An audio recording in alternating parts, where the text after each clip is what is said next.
44 past the hour, Minnesota Governor Tim Walz is introducing himself to the American people after Vice President Harris chose him as her running mate. Last night, Walz got personal, talking about his family's experience with in vitro fertilization. My wife and I decided to have children. We spent years going through infertility treatments. And I remember praying every night for a call for good news. The pit in my stomach when the phone rang and the agony when we heard that the treatments hadn't worked. So it wasn't by chance that when we welcomed our daughter into the world, we named her Hope. With us now is someone who knows Tim Walz well, former Texas Congressman Beto O'Rourke. He was a Democratic presidential candidate in 2020. And Beto, it's always great seeing you. I really appreciate your time. I know you've known Governor Walz since your first day in Congress. What do you want people to know about him? I love Tim Walz. He's just one of the best people I've ever had the pleasure to know. And in a business politics that is almost inherently transactional, he's the real deal. I sat next to him every single day for those 6 years on the House Veterans Affairs Committee. He was the first one in that committee room. He was the last one to leave. And Jose, you know how politicians work. Most of my fellow colleagues would come in for their 2 minutes to make a grandstanding speech and then leave. That guy dug in, wanted to help veterans, and he did. He made their lives better by, for example, opening up mental health care appointments for veterans who had what is known as an other than honorable discharge. It's not sexy. It doesn't make the headlines. People aren't reporting on it on cable news, but it mattered to the people that he served, and he was true to them. He's been true to me as a friend, checking in with me when I'm high, checking in with me when I'm low, when my political prospects have dimmed, when there's nothing that I can do for him. He's coming to say hello just because he wants to make sure that I'm okay. And that's why people love him. His former students when he was a high school teacher, his athletes who played for him when he was a football coach, the colleagues with whom he served in Congress, and Republicans and Democrats alike across Minnesota who has seen the good that he has done for them as a leader of that state. That's why I'm so excited that Kamala Harris has picked him to be her running mate, and why I know that when they're in the White House, they're going to bring positive change for this country that we desperately need and all of us have been waiting for. And Beto, I want to talk to you about one of the issues that you are so passionate about, among the many that you are passionate about, is the issue of immigration reform, and certainly the humanitarian crisis that in the border that we've been seeing now for years. I'm just wondering, Beto, what is your understanding of what Vice President Harris and Governor Walz have as far as policies and as responsibility to actually get something done when, as you mentioned, in politics, many times words matter more than actions?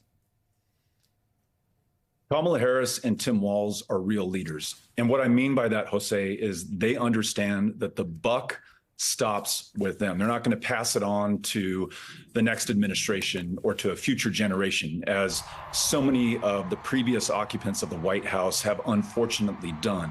I believe they will use all the political capital they have in those first 100 days in their administration to fix a challenge that has bedeviled the United States of America now for decades, namely to make sure that our immigration laws match our values, match the reality on the ground, and match the national interest that we have in making sure that immigrants can come to this country in a safe, but importantly, in a legal, in an orderly way. In fact, Vice President Harris was instrumental in negotiating a deal with Republicans and Democrats in the Senate and in the House to begin an important step in that process, only to have the deal blown up by Donald Trump, who has no interest in the solution and solving the problem. In fact, Donald Trump has been open about wanting to run on the problem, demonizing immigrants and communities like mine in El Paso, comprised of immigrants, rather than fixing this problem and making sure that we make the most of those who want to legally and in an orderly, safely way come to this country